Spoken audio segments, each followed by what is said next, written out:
What's going on, Quantum Nation? Welcome back. To the left, we have the Sony X950H. To the right, we have the Sony X900G, or X900E, sorry. So, if you guys want a quickie right here, I'm going to tell you right now, the Sony X900E did lose.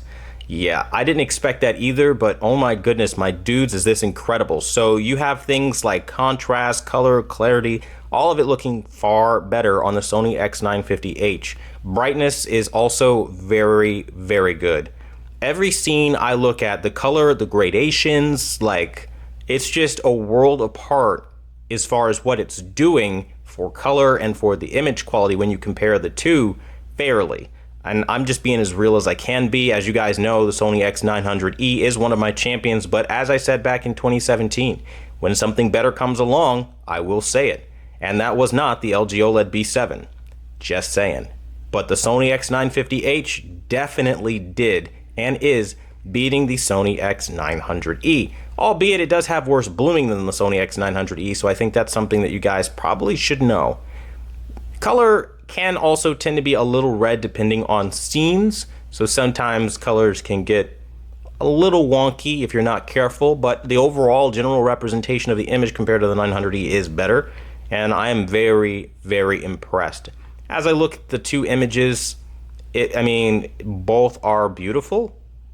You win with both, but the Sony X900E can't be purchased, and this exceeds the performance of the Sony X900E, and I'm very shocked. I mean, damn, right? And so this is a really good thing, and I'm really happy about it because finally I have a Sony recommendation I can add to the list, and it's the Sony X950H. Scene for scene, all the colors that I'm seeing, all the depth, all the realism, it's a match for what I was expecting, and honestly, I'm happy. I'm happy to see post-calibration this TV clean itself up, and that's also due in part to the fact that the Sony X950H has an HSL, or a hue saturation luminance slider, which is basically a way of adjusting advanced color parameters through what they call a color space management system. Now, I'm going to tell you right now, this is just wonderful. If you have the chance to see a calibrated Sony X950H, all I can tell you is do it. This TV is way better than anyone is about to give it credit for. Now, I'm going to be very upfront. This TV has a blooming problem. It is not a good night room TV. Do not expect that. If that's what you're buying a TV for, you'll be pissed off because this is not it. But if you're looking for a TV with an image that makes you like drool over the picture because it's just so damn beautiful, this is your guy. Most definitely your guy. And that's just as real as it gets as far as like movie content, gaming content, and things like that. Your black levels, they're not going to be fantastic. I'm being very upfront about that. That's not like the strongest thing, and it varies per panel. So while mine aren't fantastic, maybe yours is fantastic, or maybe even worse. So I can't speak to how everybody's performance will be, but what I can tell you is the colors, the brightness, contrast, and overall picture quality as a whole is very, very impressive. I mean, look at this if you can. I have no idea what YouTube is going to make this look like, and that's what's really frustrating to me because I'm seeing just these two TVs fight for their lives right now, and it is incredible. The Sony X900E dominating with the black levels. It doesn't have as much blooming, though at the same token, this particular television isn't doing too bad from the Sony X950H's side of things, with far more impressive highlights because it's not only brighter, but it has better color, as you were seeing in the hues of the colors here.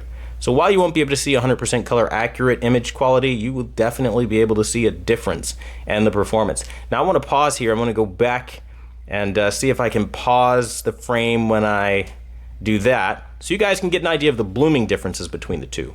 So as I open up my ISO here, right, it's immediately obvious that the Sony X950H is performing far worse for blooming on small bright highlights, and that's important to understand too. So if you look, you can see the left screen, which is the Sony X950H, way bloomy and way gray. Now that's opened up really high. I'll try to lower it down to what it looks like on my end, which looks about that.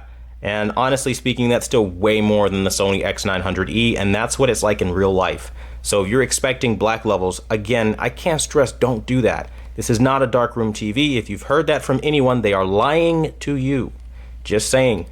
It's just as real as it gets. Now, to be fair to the black levels of the Sony X950H, and you'll likely see a Google review or an Amazon review, Best Buy review with a picture showing exactly what I'm about to show you. There are moments where the local dimming will impress you and give you stellar black levels because I guess most of the screen is covered or whatever. I don't know how they've gone about programming their TV, and I'm not going to pretend to know. But what I will tell you is when you have moments like this, where this bolt symbol kicks on the screen, it's going to be very clear that there's something different happening for the local dimming. So I'm going to pause that. Now I'm going to open up my ISO here, and you can see the Sony X900E is definitely way more gray by comparison. So I thought that was very interesting. Not by a whole lot, but it's definitely enough to be a stark difference, especially with the brightness differences and color differences. I mean, seriously, the X950H is way more colorful than the Sony X900E, which again, really shocked me, man. Now, either way you go, either way you look at it, you have a tremendously awesome TV, and I think it's important that you guys understand that and we're realistic about that. Albeit, I gotta give the win to the Sony X950H this time around, just simply for getting so much right with like so little effort. I mean, look at this scene. My dudes, I don't know how well this is going to come through on YouTube, but good God. I mean, like the highlights on Bolt's forehead right now, I mean, compared to the 900E, make the 900E look like dead and flat and washed out. And I'm telling you right now, you have no idea how difficult it is for a TV to make the Sony X900E look dead, washed out, flat, and like blah.